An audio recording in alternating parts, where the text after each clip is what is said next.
I was very attracted to American humor. First of all, Israelis are very, very attached to American humor. We grew up watching Friends, Seinfeld, all of that.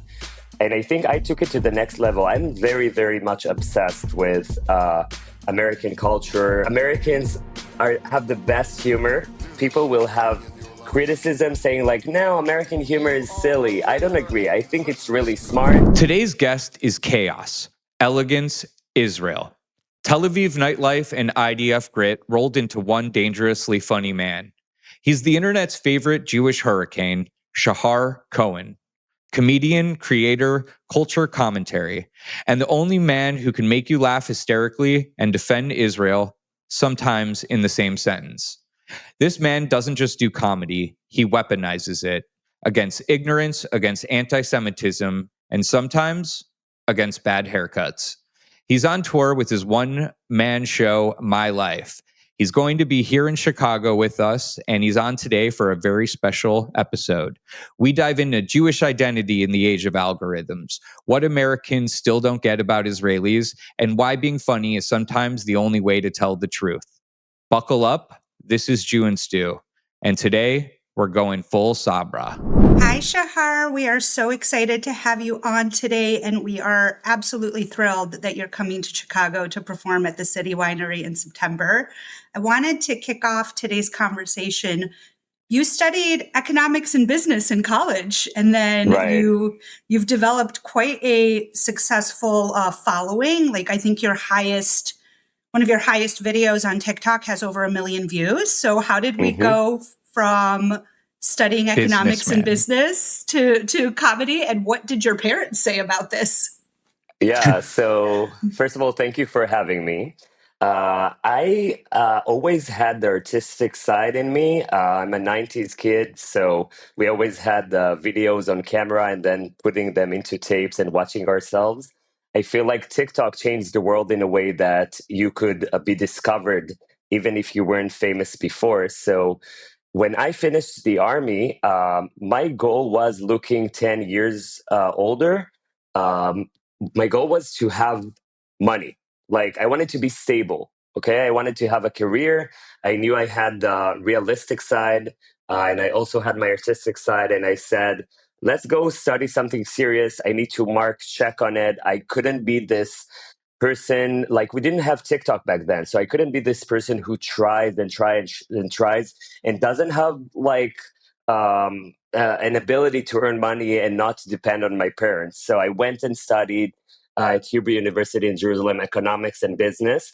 And then I developed a career in marketing at Procter & Gamble, and TikTok eventually was my last role. And then I started getting viral on TikTok as a hobby when I was 31. So it really, like, step by step evolved in a way that I already had my career. I became senior at my career. So when I became famous and it became like, I started doing branded campaigns in Israel and shows around the world. This is when I decided to step away from my career and becoming who I am now.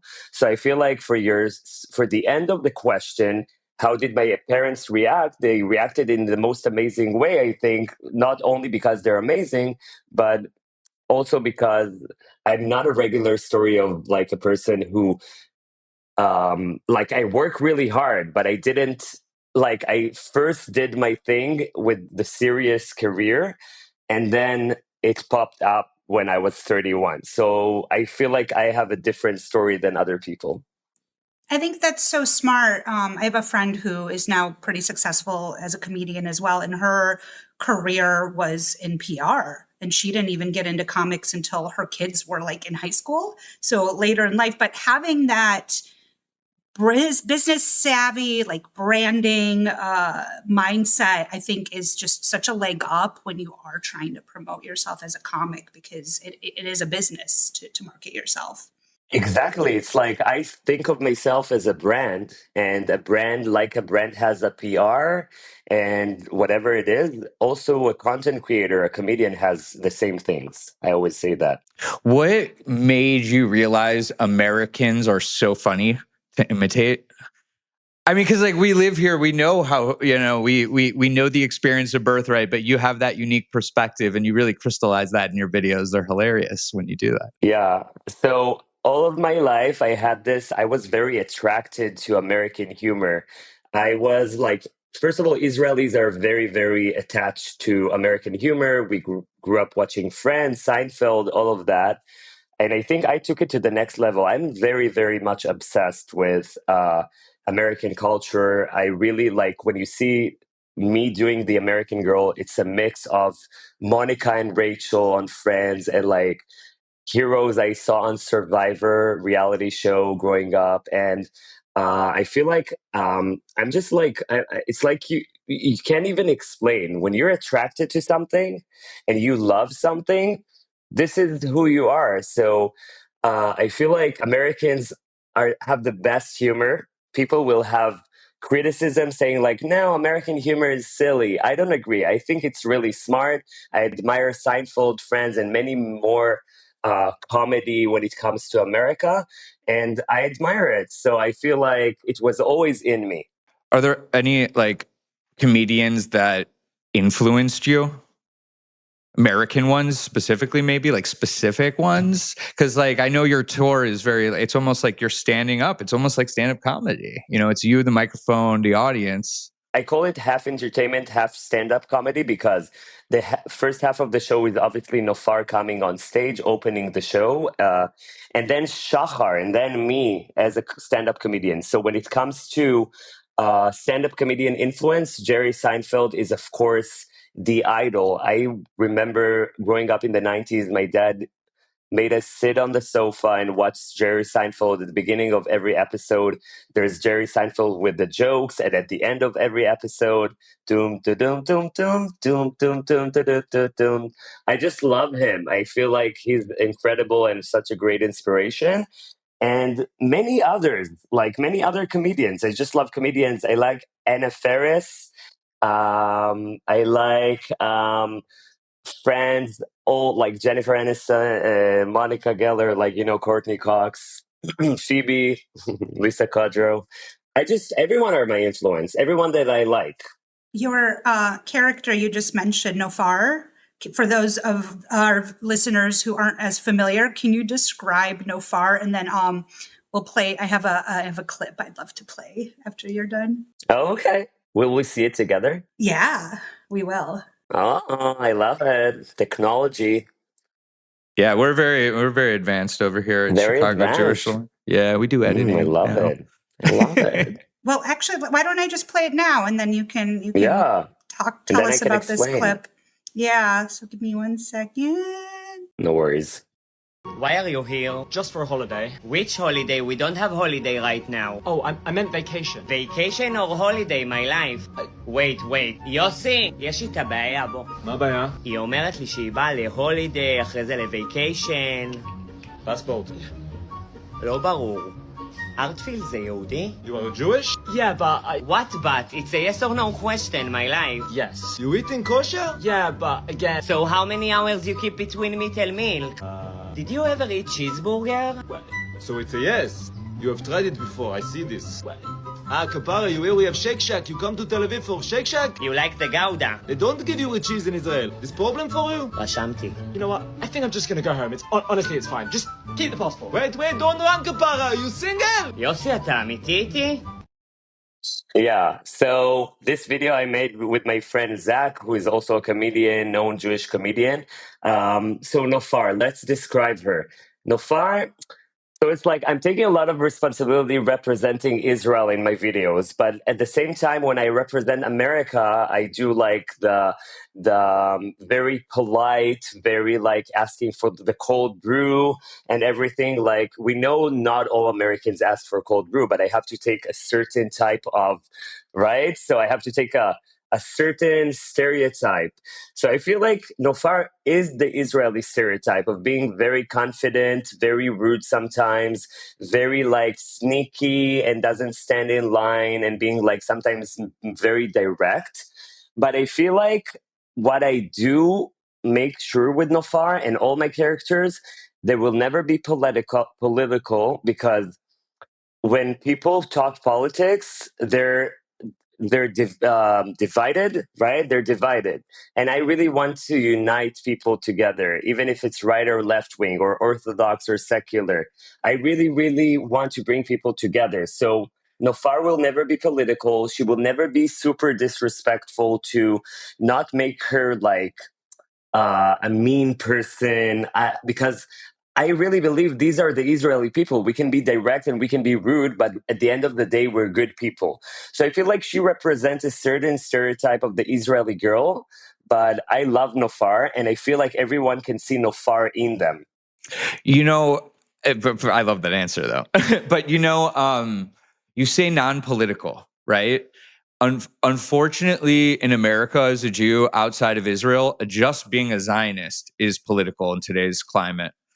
Yeah, so you're obviously aware by the comments you get, I'm sure. Okay, so no, I mean they're just because there is a subtype. So non-political, yeah. So the non-political will be within the Jewish community, not the. No, but I mean you're right, because there are Jews that support Palestine and don't support Israel. But I feel like at the end of the day, within the people that I want to unite, I'm trying not to be political. I will never talk Trump or Kamala. I will never talk Benjamin Netanyahu. I will never say it. Understood. I saw this the other day, or maybe it was a couple months ago. You were on a podcast, I think in America, and you learned the word diaspora. You never heard that word. Or were you joking? Diaspora, it's like Jews around the world, right? Yeah, just because that comes into play there, because I didn't it's know. like When did I say that? People told me and I didn't know what's diaspora. it was on some. This is super funny. Makes sense. Well, you wouldn't know because like you're in Israel, and you were talking about how in the diaspora we also have a duty and a responsibility to the Jewish people, and it's just crazy that Zionism, at least in Chicago, has become very political. And so for us, it would be a luxury to not have to think about Zionism as political, so just something to think about there. I don't know. Yeah, it's something to think about. I like within the Jewish community, I try not to be political. And also, you have to understand, many of my videos brought people that has no relation to Israel and are not Jewish to love Israel through my videos, because I did at the beginning of the war and still up until today, American and Israeli during an alarm on the bus. Like when I do funny videos like this, I teach people that we have rockets, that we need to run, that we lie on the ground, that we're afraid. So in many of my shows, people come to me after the show and they said, I have no relation to Israel. I just started liking Israel through your videos. So it's beautiful. I hope that I'm making Zionism less of a curse right now. I saw one of your videos, and I believe it was Nofar in a bomb shelter, and she's like, Right. "Oh, I need some air. There's no space. Oh, did you knock on so and so's door? I have asthma. Did you knock on so and so's door?" I think even for us Jews in America, like, we don't go to bomb shelters. This is not an experience we have. Like, yes, we have family and we have friends who tell us about the experience, but seeing that video and like just imagining like a teenage girl in America needing to go to a bomb shelter on a regular basis and what that's like and how normalized that is, I think that really speaks, even to us as Jews. But I wanted to ask, you kind of answered whether you were reaching a non-Jewish audience. And what do you think the main difference is in the comments you get and the feedback you get from Jewish audience versus non-Jewish audience who are finding your content? Yeah, so I feel like many people in the hasbara world, in the explaining world about what's happening in Israel, are not doing a very great job, because they are making content that is reaching only the eyes of the people who already are brought in our story and love us and like us. So I have a lot of criticism about that, because I don't like people making a career and actually not creating any effect. Really. Just like all the responses are like, Am Israel, hi, I love you. It's gypsters. We coined the word gypsters, you know, where they're just doing the circuit, collecting the check, and they don't have any altruism, don't have any, you know, understanding of the existential line that it could be. Yeah. I'm sorry. I agree. I see that though. Yeah. Yeah, and at the end of the day, I came to make a change, and the change is in both ways. It's uniting the Jewish people and making people that don't know us or non-Jews like us more through our story and through my comedy. So I feel like obviously you have differences between Jews and non-Jews, like also between Jews that support us and Jews that don't. There are people that no matter what me or other content creators will do are so they feel like after October 7th they just wanna hug you and like they love it that you're there on the internet and they can watch you because they feel so alone. So I feel like those kind of Jews say to me in the comments, thank you, and in the DMs, thank you for everything you're doing, making me feel good in these hard times, because they want to watch someone strong, funny on the screen that will make them feel better because they feel so bad and alone after what happens on October 7th. And then the responses from people that are non-Jews is maybe like, oh, that's funny. Like, I didn't know that. I didn't know that Jews are doing this or that. Like, I do a lot of like the Japs videos and stuff like that. So I feel I'm getting a mix of comments, but I feel like the Jewish people that feel like bad after the war, I really make them feel stronger and happier. I have one of the Japs videos queued up if we want to Oh, watch let's it and see. talk about it real quick. Let Yeah, me let's do it. share that one. You know, before you play it really quick, I do want to make this note. I love comedy too, and about Jerry Seinfeld specifically. He's a steward of comedy. Besides Seinfeld, if you ever watch like his shows or his stand up, like he really cares about it as like an intellectual. And I think what he talks about is honesty in art is just so important and so transparent. Like when you're not, it kind of eventually reeks. Or if someone gets too successful and they go away from the people. So art that actually is honest, which is your art and it's creative, it will. That's why you've sustained a career, you know, and that's why it's not a blimp, because you honestly are committed to these roles and you could see it. You live these roles, you know. Yeah, like, I lived through them. I lived through. They are me. yeah, They are me. yeah. They're So a yeah. version of you. You got a bunch of versions that you can get out artistically. They're so endearing. I think that's like the most like concrete feeling I get from them. Like I'm just so endeared to you through your content. So Oh, here, thank you. let me play this one. What are you wearing to Shmuel's bar mitzvah? I'm not going to Shmuel's bar mitzvah. I'm in Miami. Miriam has zero respect to our family. This bar mitzvah has been planned for years. This is actually a great photo. First you're not coming to shul, now you're not coming to Shmuel's bar mitzvah. Who are you, my sister or Rabbi Tzvika? How dare you disrespect Rabbi Tzvika like that? Shoshana thinks she is God, and I have only one God, and that's Hashem. You don't even like Rabbi Tzvika. I can't even look at you right now. Oh my God, you're literally insane. Yeah. So many like I did get some comments on calling them the Japs, because it's like there's kind of a mix of opinions about like how like shameful it is to being called a Jap, but I wanted to bring the word Jap to the more positive side, like because they used to say like Jewish American princess, like reach, blah blah blah. But I really wanted to bring a positive angle to this word, and also you know Jap is something about Japanese people who is really, and it's really offensive.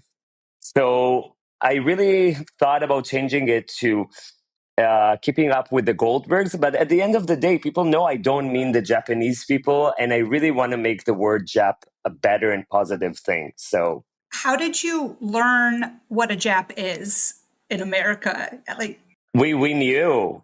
Like when you grew up in Israel, you say like, I remember we talked about like in the 90s. I think it's a 90s word, right? Yeah, 90s or 2000s. 2000s. Yeah. Yeah, so I remember they said like, "Oh no, yeah, yeah, she's a Jap," and then I was like, I was always intrigued as a kid, so I was like, "What's a Jap? Jewish American princess, privilege, blah blah blah."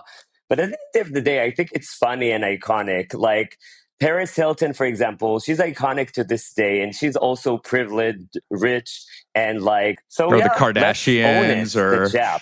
I Yeah, mean, let's own being the yeah, Japs. I did. I'm I moved to the North Shore of Chicago in eighth grade, and I feel like I've said this every podcast, but I'm a Soviet immigrant. I came over when I was 5 years old, so I Oh did wow. not grow up with this like privileged Jewish sheltered American life, and it was a bit of a culture shock to move to the North Shore, which at the time in the '90s, 2000s. I'm trying to remember when I moved there, probably 2000s, was like the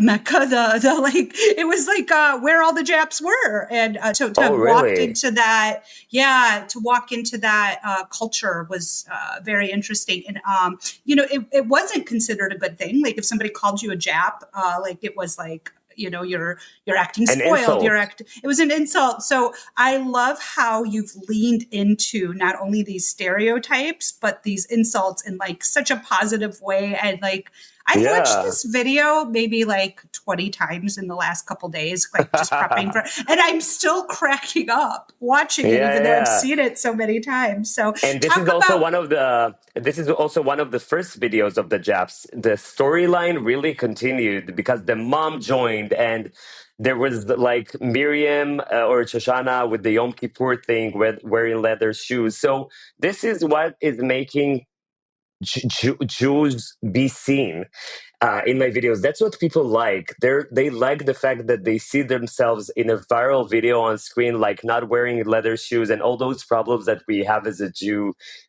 as Jewish people. So yeah, yeah. You wanted to ask, Simona? I don't Well, I remember. mean, it speaks to the honesty that people really see it. I mean, you've been able to really tap into something for us. So I grew up where Simona grew up when she did get here on the North Shore. So I lived in that ecosystem, and I probably used that word Jap to Jewish girls derogatory, not Japanese ever. But so it's just really funny to see you tease that out. By the way, if I can complain a little bit, Yeah, do it. I got so many I'm getting thousands of DM every week, whatever, okay? And many people, every time I post a Jap video, are asking me, what is a Jap? And I'm like, guys, we're in 2025. Google it. Like, why do I Google need to it, Chat answer? GPT it. Who Yeah, Googles? so many things. I answer all of my followers. It's amazing. So when I get questions like this, I'm like, please, guys, if I can say something in this podcast to help me with all the messages that I'm getting, just Google what is a Jap. It will find. I feel like I see a video of you very funnily like explaining it in very basic terms, like as a video. Maybe that will eliminate so many Yeah. DMs from Yeah, your maybe I should inbox. like add. Yeah, maybe I should do a video like this. Shahar, so let's talk about, that's a little bit of your past. I want to know about your future and what brought this tour together, and what is it? Is it an amalgamation of these characters? Is it I mean, you kind of teased out what a little bit of it was, but what is this tour? The tour is called My Life, and I wanted you to explain that phrase because you use it in your videos and you refer to people as my life. And that's not something I've heard in America.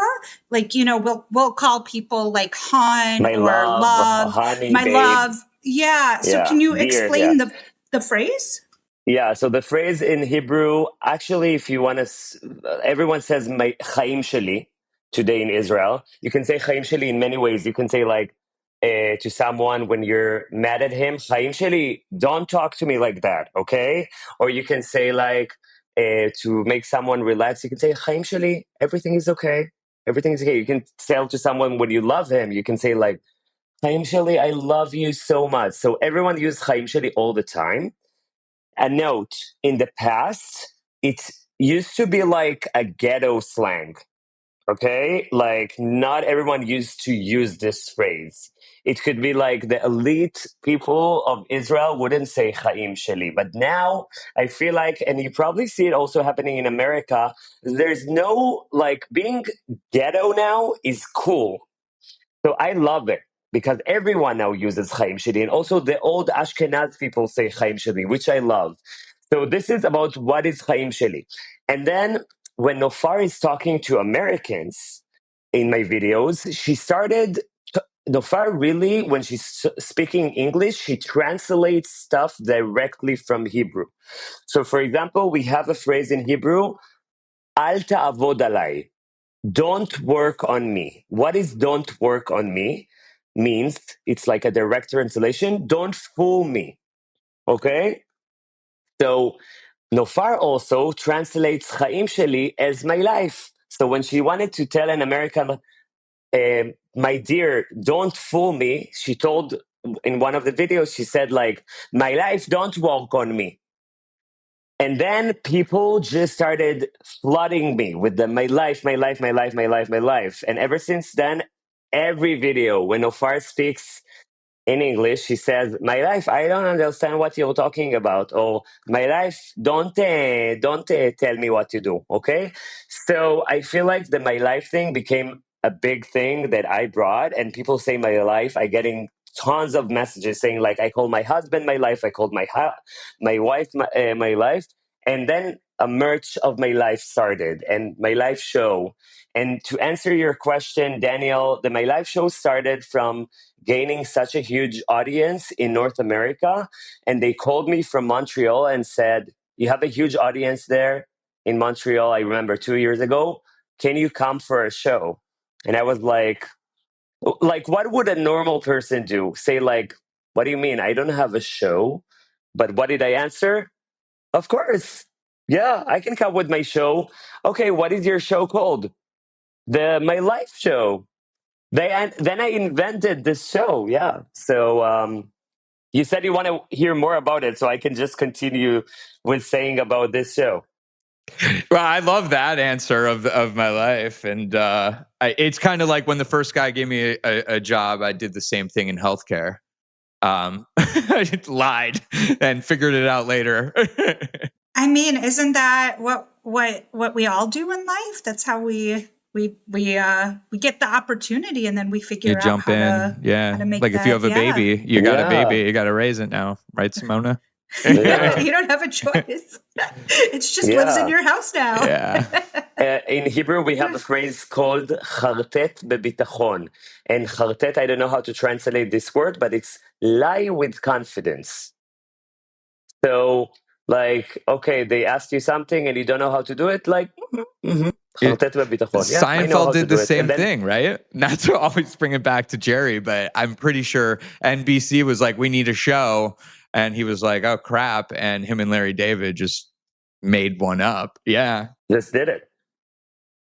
And this is how the most amazing things in life happen, actually. Chicago Jewish Alliance is a great example of this. Like, again, Danny works in healthcare, and he ended up being a co-founder and the president of an advocacy group because there was a need for it. And there wasn't a playbook. There wasn't directions on how to do any of this. It was just Figure it out. figuring it out this past Make year. mistakes and then learn from those mistakes is the best way to do anything. Dare to do it. Like, I feel like many things that we see as trivial now are like something that was made up in a night. Do you remember 1985? There's this song that Lionel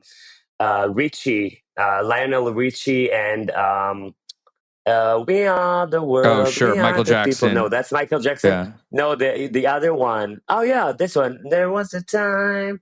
Na na na na na na na. They made it within days. It was crazy. So yeah. Well, that is how I think we do. Like Simona says, yeah. So my life is the tour about your life, or is the phraseology? Did it morph into something more? I mean, you lied, which is great. You jumped in. I lied. Well, like anything, if you don't have adversity or something big to work on, that's no fun either. So How did you ferment this idea, and what did you come up with? So I'm a creator in my soul. So I feel like just like creating my videos, I created this show. And then I said, okay, it must be something with one of my characters because this is who I am. And if I want to bring my videos to live shows, then I have to bring one of the characters to the live shows. And of course, it's Nofar. Everyone loves Nofar. Everyone adore her. Everyone identify with her. So she opens the show and she teaches people in the show how to live in Israel because she comes on stage and say like, you will see at the opening of the show. She says like, "Hi, do you love Israel?" And then they answer yes. And then she says like, "So why are you here? Why are you not in Israel?" Right. And then she teaches them how to live in Israel because she says, "You're afraid. So I'm going to teach you how to live." And this is like the first part of the show with many other surprises as Nofar. And then Nofar replaces to Shahar. And I'm just like telling you, I went through a huge process in the past year and a half that I've been doing this show because coming as Shahar after Nofar is not really easy because I needed to ask myself, who am I? What do I bring on stage? Like Nofar has this confidence, she's this strong woman. It's a character. But then who am I? What do I bring to stage? Am I a mean person? Am I a shy person? Who am I? So in my European tour that I just finished, I had an amazing process as Shahar coming after Nofar. The first show wasn't as good as Shahar, but I went through an amazing process, and I feel like something amazing is happening with my part in the show that I really like. And what I do in my part of the show is talk about culture differences, laugh about it, laugh about us being Jews. And I feel like this is where I bring the inspiration that I have from Jerry Seinfeld and other stand-up comedians. That's awesome. I saw your show in Florida, which was just announced, is already sold out. So congratulations. Really? Yeah. Oh my God, I didn't even know. I have 4 shows in Florida, like 2 in Boca, 1 in Fort Lauderdale, and 1 in Miami. Oh, that would be So fun. let's check after. Yeah, Yeah. Miami. Never been. Oh, it's Never great. been. What other cities? Well, you're coming here with us. What other cities are you going to be in for this tour? Everywhere. Like I'm going to be in the 4 I just told you: New York, New Jersey. We're closing Boston, Baltimore, Chicago, LA, San Francisco. It's just Wow. go on Amazing. and on. Dallas, Seattle. Like I'm telling you guys, I don't know if I'm going to survive this because we're putting everything in 1 month, but it's going to be an adventure for sure. And my inspiration, like what I want to do the most is like be like do you remember the show The Simple Life with Paris and Nicole? Yes. Yes. This is how I want my life to You look are like an in this early tour. 2000s Like going from man.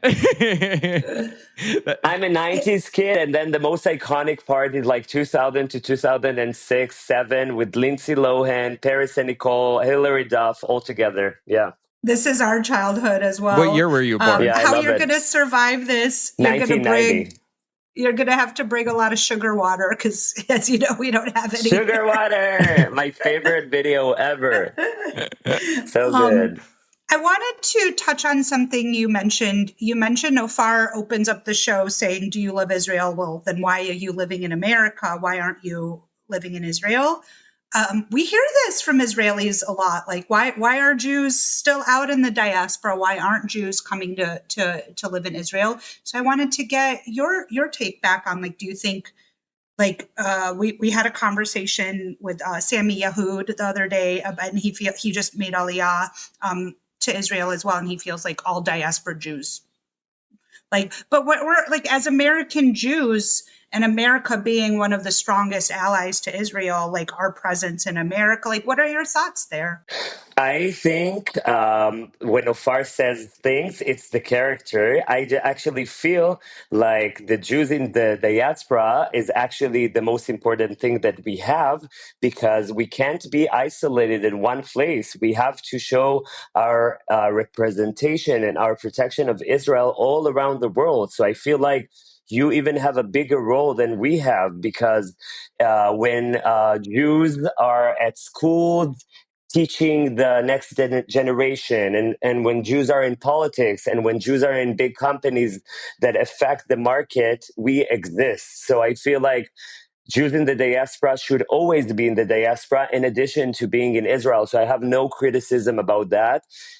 If I do it in my videos, for example, my last video, I had Nofar interrogating a girl at the airport, an American in the airport, that she ran away from the Iranian attack and then came back. So she told her, like, wait, you made Aliyah and He then you left. flew 3 weeks ago, exactly when the Iranian Wussed missiles, out. and yeah, and then she says, like, my life, if you made Aliyah, you need to be here in hard times, not only when it's fun or something like this. So I had one person approaching me and saying, like, you criticize Olim for not being or running away from rockets. And I said, no, this is humor. Like, this is Nofar and what she thinks. Like, I don't criticize people running away from the rockets. I don't. I feel like everyone should do whatever they want or feel like they can do. So In fact, just you to might prove even this, be criticizing the person who's criticizing that, right? It's almost yeah, I like, criticize Nofar. yeah, you're I making light of criticize the fact that Nofar. she's making this such a big deal when this lady has moved to Israel. So you're actually doing Low key, she's jealous of her. right. Low key, she's jealous of Exactly. her. That's the vibe Like I all of get. the videos, Yeah. Nofar, all of the videos that are Americans in Israel, I do like many parts where the American girl is being hit on the Israeli guy, and Nofar is always like jealous. So I always laugh about ourselves. I always laugh about everyone to equalize everything. So I make sure they don't take it personally. But sometimes you have people that are like, Not funny. It's remarkable that you will meet people in this life that have no sense of humor at all. I do want to mention one more comedy thing. And I do think it stems back from Seinfeld, but he talks a lot about how misery breeds comedy, and like that he's thought about this a lot.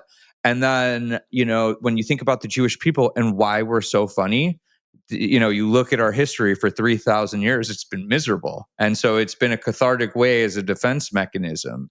So that's exactly how I see what you're doing too, I agree. And I feel like misery makes us more united, unfortunately, because when something bad happens, so we all unite together. But then when better times come, we divide again. Although I can also tell you that the last 2 years in Israel, the past 2 years in Israel has been miserable, and we're still divided, which is very unfortunate to me, because we all need to remember the goal of wanting a better world. I really believe in it, and I feel like even if you're right wing or left wing, your goals are good. People don't want misery in the world, but I do agree that when we're miserable, um, it brings up the need to laugh about it, because if we won't laugh about it, how will we survive, right? This is our way to survive, to laugh about our misery. I have this theory that I might have heard it from someone, but I think it's my own. I'm not sure. I've been saying it for a while. That the aha moment when you're trying to figure something out, you're like, aha, is very similar to ha. And so I think in Hebrew? no, laughing. So in English, you say ha ha, but you also say aha when you learn something. And I think jokes are a little bit learning something, like you've been talking about. And that's why it's so funny, because it resonates so true. Like, I have PTSD watching your videos, because I remember going to Birthright and just being like, where were you bar mitzvahed? Let me see your schmeckle. It went like so invasive, so quick. I'm like 18 years old, Actually, my videos relaxes people now before security check. No kidding. They're like, and when and all of the security people in Israel knows my videos. It's not that like they're letting off their They know. their investigation, but it's like at least I make some people feel better. I love that. That's so funny. Simona, you got a clippy there for us? I see you thinking. Well, I was thinking about what Shahar said about right wing and left wing, and I continue to believe that most people are not very right wing or left wing. Most people are centrist, and I think that's why when you make light of these things too, it's more relatable, because I think the people who are on the extreme end of those political spectrums are actually very rare, and most human beings, both in Israel and in America, are in the middle. They don't know which way to go, right? They don't know which way to go. And I feel like many of the left wing Jews were faced with the inability now to have, like, because the left wing really is related now in America sometimes to not loving Israel, and the left wing Jews love Israel, they find themselves divided within their camp. So it's like the division between people is everywhere in every group. So it's really hard. It's really, really hard. I just wonder though, do you realize like when you do these tours there might be protests just because your Jewish identity, you're like, when you go, are you going to Canada at all? We just interviewed someone from Canada who talked about. Yeah. So Canada, Canada with everything that's happening there. So yeah, we are doing Canada in this tour. I just want to remind you that I was supposed to go on this tour 1 year and 3 months ago, and it all got canceled because of my artist visa. Daniel knows it. You helped. But we ended up doing only Canada a year and a few months ago. So this time coming, it's more important for us to mark the United States because you guys have been waited for such a long time. So we are doing Canada, but okay, it's a different discussion. But yes, for your question, protests. I don't like every show that I do has security. And I'd like to think that because I bring positiveness into the world, I wouldn't have protests, and I didn't have so far. And I went to Sweden to perform, and I went to Denmark and many cities that are very, very anti-Semitic.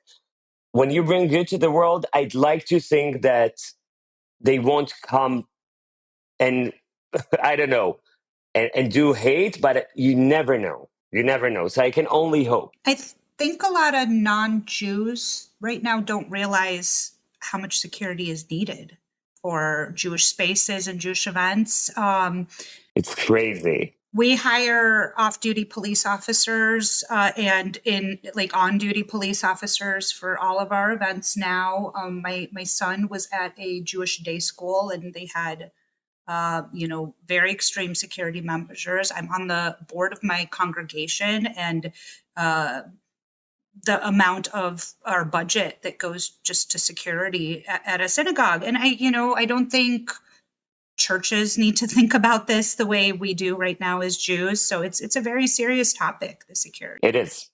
It is. I agree.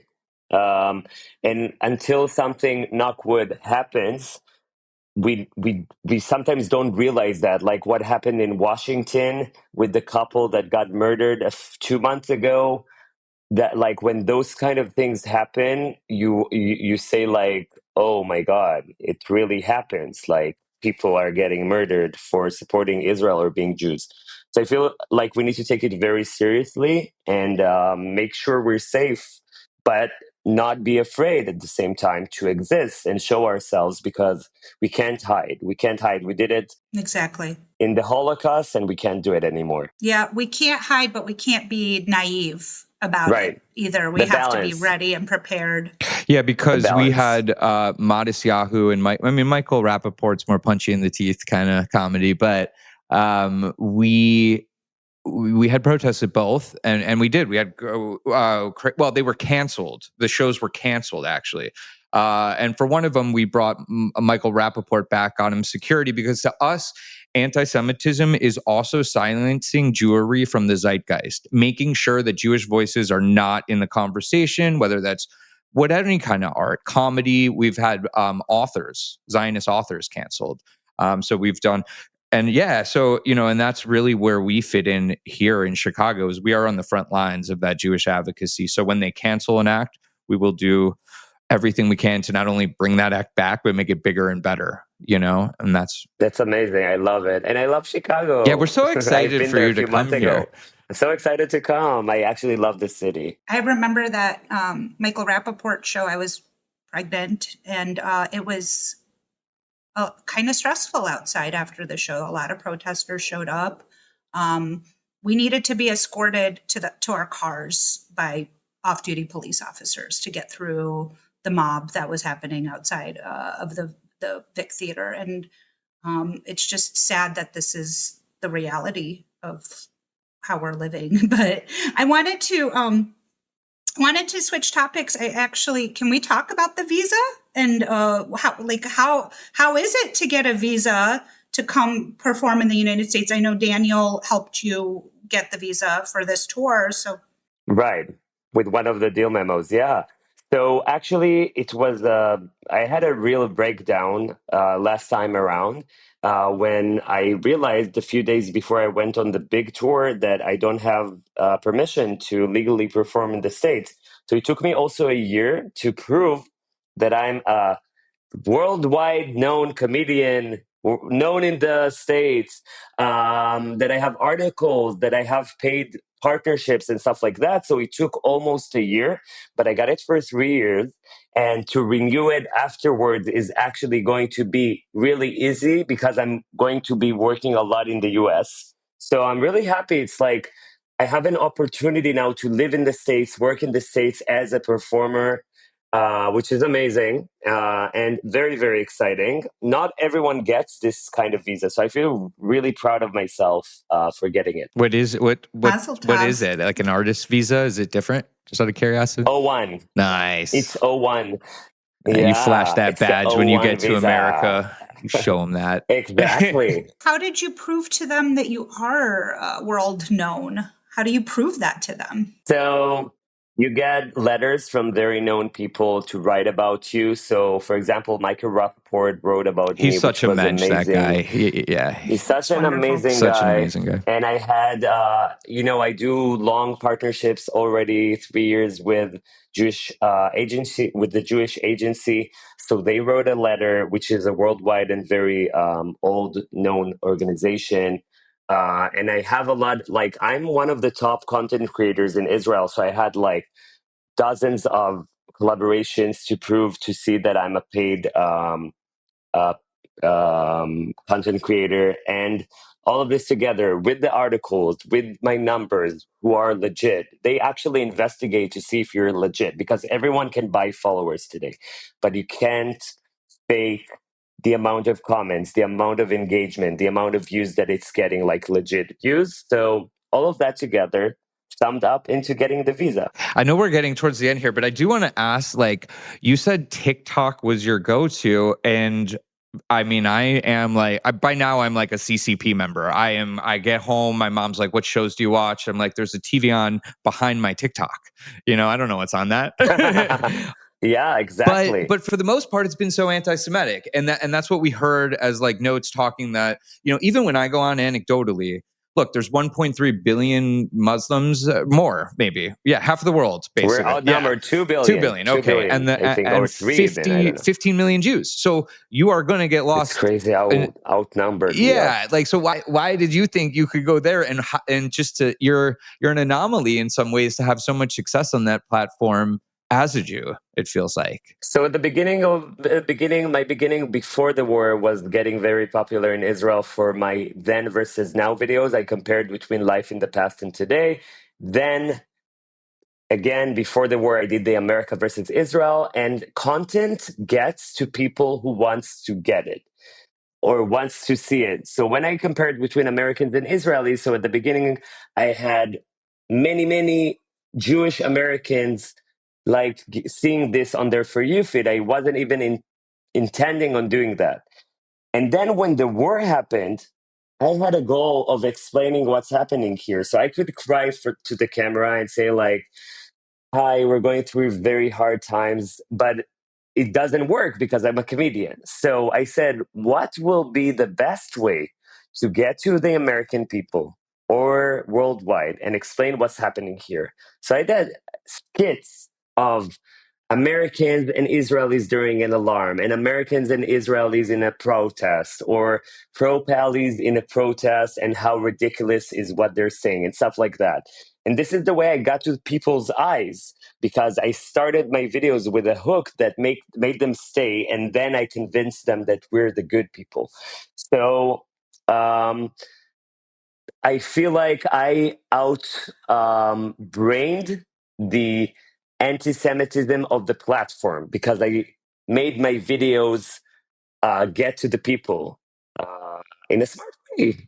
We got it. I also do lectures about it. I was going to say, if comedy, you could probably break down the science behind these algorithms. That's what I do today. Yeah, this is, I have a lecture called Succeeding in the New Content World. And then I run it with organizations like Talk Israel and Jewish Agency and Israelis. I do lectures about it and help people break the algorithm to get to the eyes that they want to get to. How do our viewers who are potentially content creators sign up for one of your lectures to learn this from you? So either the organization invites me and for a lecture, and if there's a group of people, even in CJA, we can discuss it with Tal to bring it, because I feel like let's squeeze the opportunity. I want to give my knowledge. So we're open for bookings. Whatever you want to do, you can talk to me directly, to Tal, to the Shahar My Life at morethanmedia.org. Like, we have many ways to get it. It's in my bio on my Instagram. Wonderful. I think we did have a one-day TikTok ban, but we were about to have a full-out TikTok ban here in America. And what were you like? What's the backup plan? How concerning was that? Yeah, how concerning was that to you, or what was going to happen if that did happen in America? I mean, it was scary, but at the end of the day, I'm very making sure that I'm continuing to be viral on Instagram, Facebook, and YouTube, and my American audience is there. So I'm not worried about it. I feel like if it's going to be banned in America, they're going to come to my Instagram. So I feel like I earned my